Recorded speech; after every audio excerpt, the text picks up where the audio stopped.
Soyez bénis du Seigneur, que le Seigneur vous bénisse abondamment.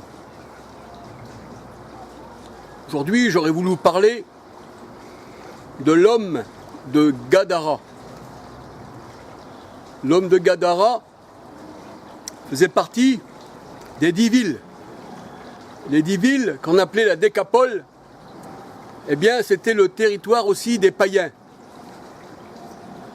Et là, nous voyons qu'il y avait un homme qui vivait dans les sépulcres. Il vivait parmi ceux qui gardaient les pourceaux. Et là, nous voyons qu'il y a un homme aussi, le Christ. Il n'est pas seulement un homme, mais Dieu manifesté en chair. Et là, le Seigneur visite le territoire de Gadara, la Décapole, les 10 villes. Et là, nous voyons qu'il se passe des choses extraordinaires. Là, nous voyons que l'histoire de l'homme de Gadara, nous apprend sur beaucoup de choses. Et on va se laisser guider par la parole de Dieu. Gloire au Seigneur. Alors c'est vrai que la Gadara se trouvait dans la Décapole, les 10 villes. C'est écrit dans la parole de Dieu, dans Matthieu 4, verset 25. En un sens spirituel, les 10 villes, la Décapole, représentaient les païens, représentaient aussi ceux qui se disent de Dieu, mais en réalité, c'était des gardiens de cochons. Parce que dans ce territoire-là, il y avait des gardiens de cochons. Au lieu de garder les brebis, c'était des gardiens de cochons. Ils faisaient paître les cochons. Alors on va se laisser guider, on va voir ce que ces gardiens de cochons, comment ils ont reçu le Seigneur, comment ils l'ont chassé et comment ils ne voulaient plus entendre parler de lui. Et on va se laisser guider par la parole du Seigneur.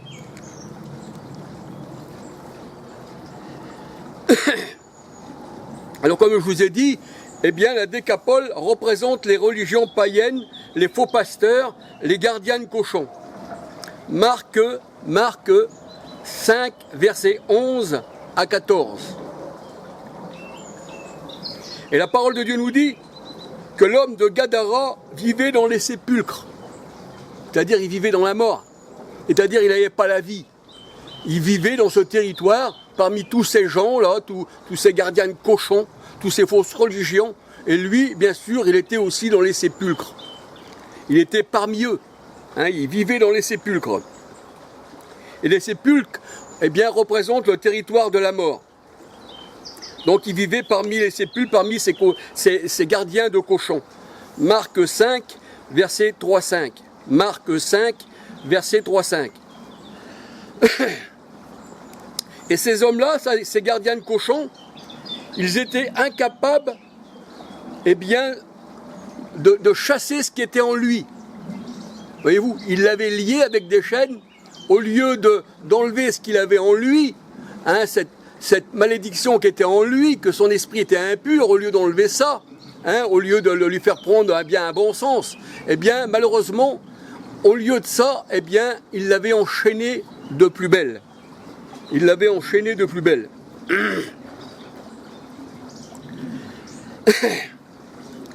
Et ils avaient mis des chaînes sur lui pour l'écraser davantage. Et personne ne pouvait le délier de cet esprit impur. La parole de Dieu, elle dit, personne ne pouvait le délier de cet esprit impur qui était en lui.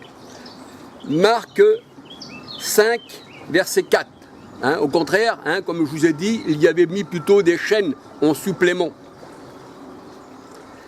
Alors cet homme se blessait avec des pierres. Voyez-vous, cet homme se blessait avec des pierres. Et les pierres, c'était ceux qui avaient autour de lui, c'était les gardiens de cochons. C'était ces faux pasteurs, c'était des cœurs de pierre. Et il se blessait avec ça, cet homme. Voyez-vous.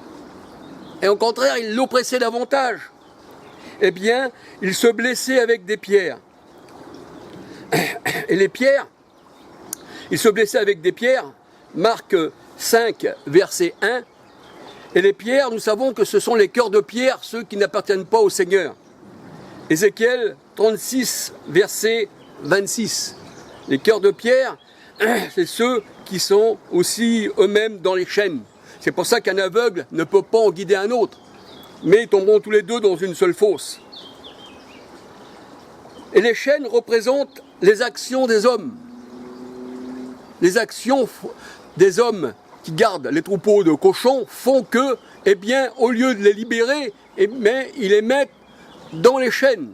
Du cochon qui devrait se transformer en brebis, eh bien non, il reste toujours cochon et il devient encore plus mauvais qu'eux qu'il est Seigneur. Vous faites un prosélyte, mais quand il est devenu, il est encore pire que vous. Voilà. Alors c'est ça ce que nous dit la parole de Dieu. Les chaînes représentent la méchanceté, eh bien, des hommes qu'ils avaient liés, cet homme, par, eh bien, la méchanceté qu'ils avaient dans leur cœur. Et cet homme-là, il était sans cesse dans le tombeau. C'est-à-dire, il était sans cesse dans la nuit, sans cesse dans la mort, parmi ces gens-là, ces gardiens de cochons. Il était sans cesse dans le tombeau. C'est-à-dire, il était sans cesse aussi, eh bien, parmi les sectes. Marc 5, verset 5. Et quand Jésus arrive, notre Seigneur arrive, dans le territoire de la mort, c'est-à-dire dans la Décapole, dans le territoire des païens, dans le territoire des ténèbres, l'homme de Gadara, eh bien là, il a vu une grande lumière qui s'approchait de lui. C'était Christ qui venait pour lui donner la lumière, pour l'enlever de son tombeau. Voyez-vous? Alors là, eh bien, l'homme qui vivait eh bien, dans les ténèbres, dans les tombeaux, voit une grande lumière arriver sur lui. Et il court vers qui? Bien vers cette lumière, il court vers Jésus, vers le Christ, parce qu'il est la véritable lumière qui vient dans le monde et qui éclaire tout homme, la parole de Dieu nous dit. Ésaïe 8, verset 23. Ésaïe 9, verset 1 à 5. Dans le territoire des païens, dans le territoire de l'ombre de la mort, le territoire des tombeaux, eh bien, une lumière s'est levée.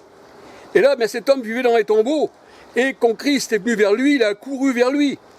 Marc 5, verset 6 à 7. Marc 5, verset 6 à 7. Et Jésus s'occupe de cet homme. Le Seigneur s'occupe de lui, tandis que les autres, les gardiens de cochons, eh bien, ne se sont pas occupés de lui. Au contraire, ils l'ont lié avec des chaînes. Jésus s'occupe de cet homme. Marc 5, verset 7. Marc 5, verset 7. Et la parole de Dieu, elle dit, il chassa le mauvais qui était dans cet homme. Il chassa le mauvais qui était dans cet homme. Marc 5, verset 7. Parce que nous savons que c'est le Seigneur, eh bien, au départ, qui avait donné, eh bien, la malédiction aux hommes. Il leur avait donné un esprit impur, comme il avait donné, eh bien, à Saül, au faux prophète Saül, qui était un roi, mais qui est désobéi au Seigneur. 1 Samuel 16, 14. Deutéronome 28, 28. Il avait donné au monde un esprit d'agitation. Et c'est ce que cet homme de Gadara, eh bien, il avait. Mais quand le Seigneur est venu, eh bien, il lui a donné son Esprit Saint. Et la parole de Dieu nous dit, cet homme-là est revenu dans son bon sens. Seul Jésus, lui, le véritable gardien de ces brebis, qui n'est pas un gardien de pourceau, mais qui est son gardien de brebis, a pu donner la vie à cet homme et le rendre dans son bon sens. Marc 5, verset 15. 2 Timothée 2, verset 26. Et 2 Pierre 2, verset 19. Être dans son bon sens. Seul le Seigneur, eh bien, peut nous rendre dans son bon sens. Une secte ne peut pas vous rendre dans votre bon sens. Au contraire, si vous êtes parmi eux, vous êtes hors de sens. Le Seigneur dit, sortez du milieu d'eux, mon peuple. Apocalypse 18, verset 4. Sortez du milieu d'eux. Qu'y a-t-il entre la lumière et les ténèbres? Qu'y a-t-il entre Bélial et l'esprit du Dieu vivant? Entre le temple de Dieu et les idoles? C'est écrit dans 1 Corinthiens 6. Nous pouvons à 14, à 31. Sortez du milieu d'eux. C'est pour ça que le Seigneur il est venu en son temps. En Jean 11, 52, il est venu séparer les brebis d'avec les boucs. On va dire même, il est venu séparer les cochons d'avec ses brebis. Gloire au Seigneur. Alors là, nous voyons que en lui, l'homme de Gadara, il n'y avait qu'un esprit en lui. Un esprit mauvais. Marc 5, verset 1. Cet esprit mauvais qui est légion, cet esprit-là représente tous les esprits, tous les sectes du monde. Au départ, il est un, cet esprit, Marc 5, 1, et cet esprit-là, eh bien, représente toutes les religions du monde, tous les faux pasteurs, tous les cochons du monde, et tous ceux qui les gardent. Et cet esprit-là est légion. Et cet esprit-là représente le monde, il représente la foule. Ici, le nombre légion correspond à peu près à 2000 esprits mauvais. Voyez-vous, esprits mauvais. Et les 2000 sont le symbole eh bien, d'une grande unité. Voyez-vous, il était un, cet esprit, dans cet homme, mais maintenant c'est 2000, c'est l'unité. Voyez-vous, ça nous fait comprendre que l'unité là, c'est le monde. Le monde entier sous la puissance du malin. C'est ça, 2000. C'est ce que nous dit la parole de Dieu. Marc 5, verset 13. Et Marc 5, verset 9. Et c'est vrai que les esprits impurs ici, eh bien, symbolisent les légions, la légion romaine aussi, on peut dire, la Trinité. Hein, la Trinité, nous sommes légions, hein, les gens sont légions, font partie de la Trinité. Ça, c'était l'armée eh bien, de Constantin, la Trinité qu'ils appellent 3 fois sainte. Eh bien, nous sommes légions.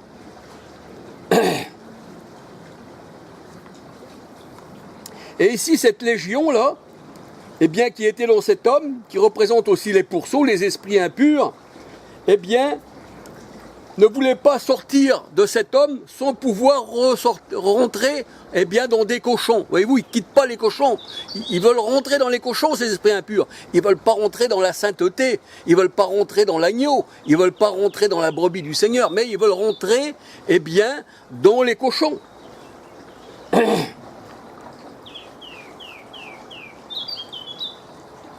Marc 5, versets 10, 11, 12, 13. On voit nous dans les cochons. Et le Seigneur, eh bien, il a permis qu'il rentre dans les cochons. Marc 5, versets 10, 11, 12, 13. Et la parole de Dieu, elle dit, ils se précipitèrent, eh bien, dans la mer, dans les grandes eaux. Et la mer, dans la parole de Dieu, ça représente les grandes eaux, ça représente le monde. Apocalypse 17, verset 1, 15. Apocalypse 17, 1, 15.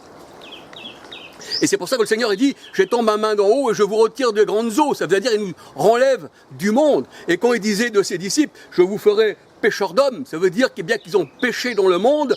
Et la parole de Dieu, elle dit, eh bien, le royaume des cieux est comme un filet jeté à la mer. Et on retire ce qui est bon et ce qui n'est pas bon. Et on rejette, eh bien, dans cette mer, ce qui n'est pas bon pour le royaume. Alléluia. Et là, la parole de Dieu, elle dit, pardon, ceux qui faisaient paître les cochons s'enfuirent. Ils se sauvent. Ah bah oui. Et qu'est-ce que c'est de ça? Ça, c'est pas notre ami, c'est plutôt notre ennemi qui arrive. Oh là là, là, il essaye de rendre, eh bien, nos cochons purs, mettons. Voyez-vous, parce que l'homme de Gadara est représenté aussi un cochon tant qu'il n'avait pas rencontré le Seigneur. C'est pour ça que le Seigneur il dit avant vous faisiez partie du monde, mais vous avez été lavés, mais vous avez été blanchis. Et c'est pour ça aussi qu'il est dit eh bien, que le cochon lavé ou la truie lavée a retourné à son vomi. C'est ce que je vais vous donner les versets de tout ça après. Voyez-vous, ça représente les cochons.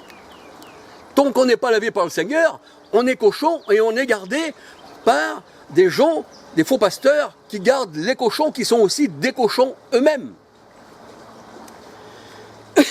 Et là, pardon, eh bien là, ils faisaient paître les cochons, ces gens-là, et là, eh bien quand le Seigneur y vient, les gardiens de cochons, la parole de Dieu nous dit, eh bien s'enfuir à l'approche de Jésus. Et ils se demandent qu'est-ce qui s'est passé. Ils ne voulaient même pas que leurs cochons rentrent dans leur bon sens. Ben non, un gardien de cochon, il ne veut pas que ces cochons rentrent dans leur bon sens. Le salaire, là, il faut bien que ça. Et puis, il est gardé par les cochons. Il est élevé comme une idole parmi les cochons. Tant que le mauvais pasteur, qui est représenté par un cochon, domine sur le troupeau, eh bien, il est élevé comme un dieu, voyez-vous. Comme Hérode disait, non, la gloire d'un homme, mais la gloire d'un dieu. Et puis qu'il a été rangé par les vers, par le Seigneur. Parce qu'il se disait Dieu lui-même. Comme tous ces gens-là qui se disent Dieu eux-mêmes. Alors là, eh bien, ils s'enfuirent, ces gardiens de cochons, là, eh bien, à l'approche du Seigneur. Marc 5, verset 12, 17. Marc 5, verset 12 à 17. L'homme de Gadara voulait suivre le Seigneur Jésus-Christ. Bah oui, après il était rentré dans son mensonge. Je te suis, Seigneur. Maintenant je comprends que tu es mon sauveur. Hein, il voulait suivre le Seigneur Jésus-Christ de l'autre côté de la rive. Il voulait plus rester parmi les cochons. Il voulait plus rester parmi ces gens-là qui donnaient la mort, qui mangeaient de la viande de porc. Voyez-vous, qui mangent la viande de porc, c'est encore un symbole de celui qui se nourrit de la doctrine des cochons. Voyez-vous. Donc il voulait plus rester sur cette rive-là, mais il voulait partir avec le Seigneur Jésus-Christ. Mais quand il était rentré dans son bon sens, le Seigneur il dit non, reste là, tu as une mission. Va annoncer à ta famille, hein, c'est-à-dire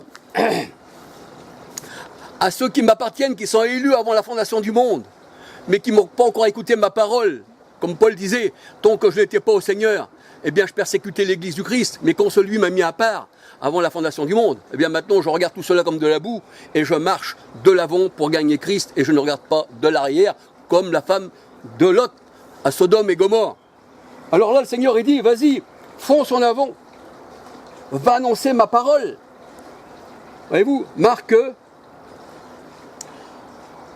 5, verset 19, 20, 21. Marc 5, verset 19, 20, 21. Et Jean 17, verset 18. Voyez-vous, je donne tous les versets de la parole de Dieu, afin qu'on ne peut pas dire c'est la parole de Charles. Il faut toujours se servir de la parole de Dieu. Il faut que moi je m'efface, mais que le Seigneur lui grandisse.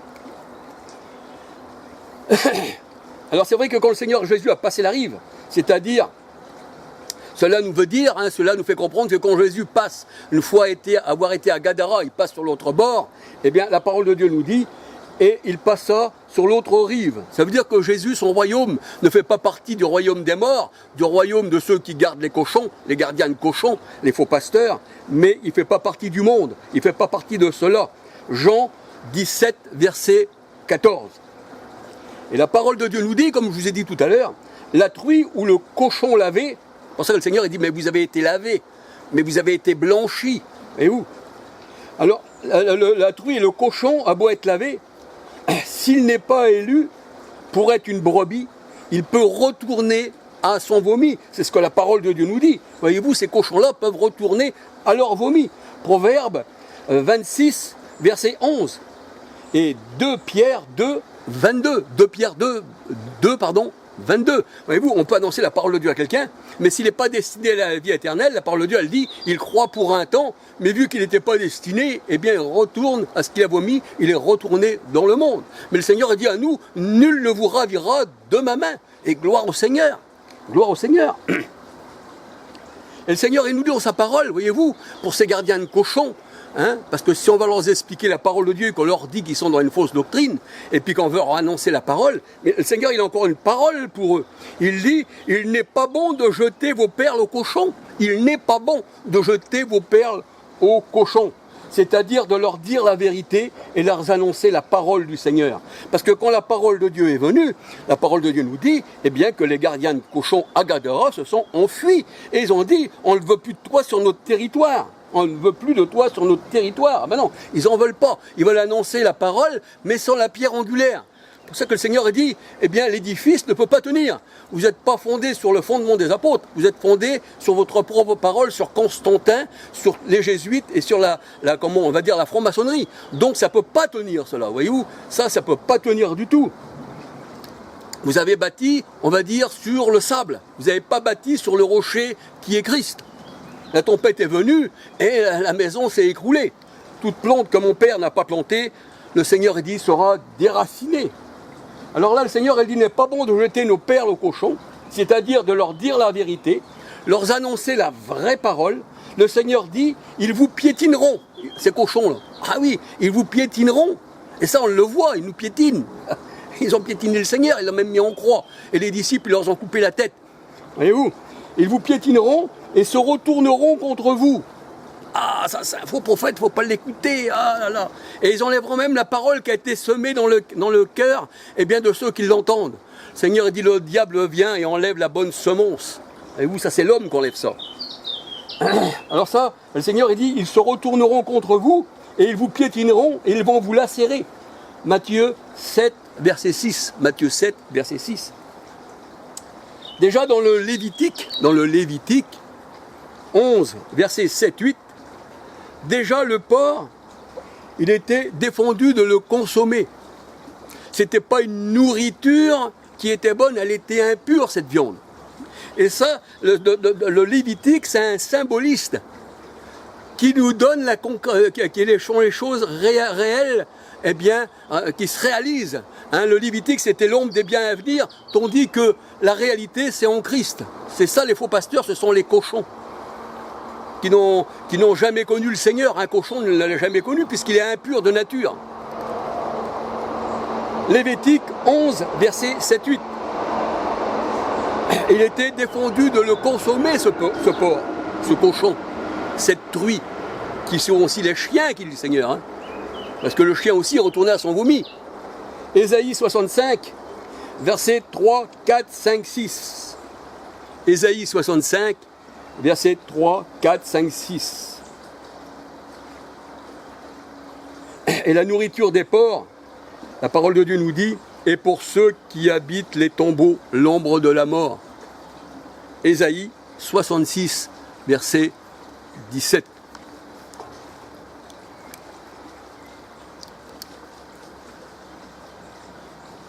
Le Seigneur est grand, le Seigneur est bon. Voyez-vous, il y a les brebis du Seigneur, mais il y a aussi les cochons. Il y a les brebis du Seigneur, mais il y a aussi les loups. Il y a les brebis du Seigneur, mais il y a aussi les chacals. Il y a les brebis du Seigneur, mais il y a aussi les serpents.